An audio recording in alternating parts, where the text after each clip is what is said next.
We're outside the Luxor Club. I want to paint the picture of where we are. That's the Luxor Club. There appears to be some more luxury apartments here, and just down there is City. So when you're talking to folks and they say this is something you wouldn't expect out here, that's exactly how they feel. What do you think when you hear that, man?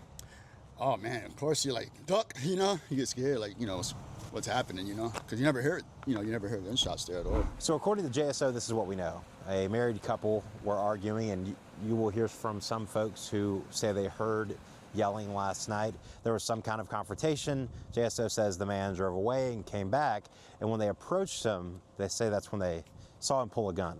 He produced a firearm from his waistband.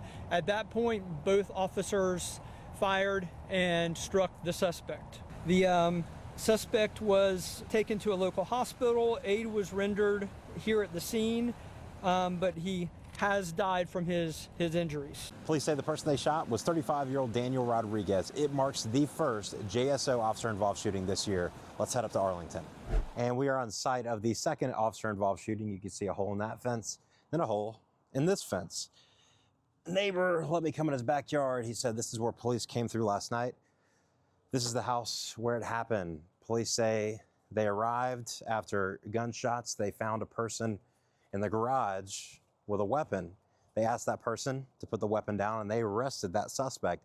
But then officers say the father of that person picked up the gun and pointed it at officers, and that's when they shot him. All the neighbors outside, everybody got evacuated to my house for whatever reason. Check this out. At this point, we didn't know what was going on. It was a guy with a gun. That's all we knew.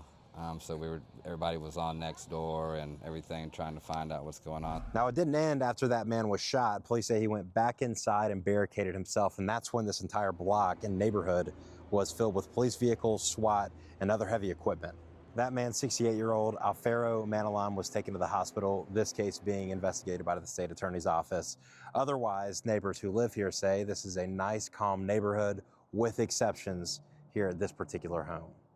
John Acebus, Channel 4, the local station.